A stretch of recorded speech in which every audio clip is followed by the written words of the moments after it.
Hello everyone, in this video I'll show you how to use your Chime virtual card anywhere, including paying in stores, even if you don't have your physical card with you.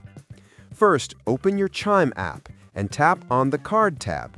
Here you'll see your virtual card details, including your card number, expiration date, and CVV. You can use these details just like a regular debit card when shopping online or over the phone. To use it in stores, simply add your Chime virtual card to a mobile wallet like Apple Pay, Google Pay, or Samsung Pay. Once it's added, go to any store that accepts contactless payments. When you're ready to pay, just hold your phone near the card reader and your purchase will go through instantly using your Chime virtual card balance. It's completely safe, works anywhere that supports Tap to Pay, and is a great backup if you've lost or are waiting for your physical card. That's how you can pay anywhere using your Chime virtual card. Quick, easy, and fully digital. Subscribe to the channel for more videos.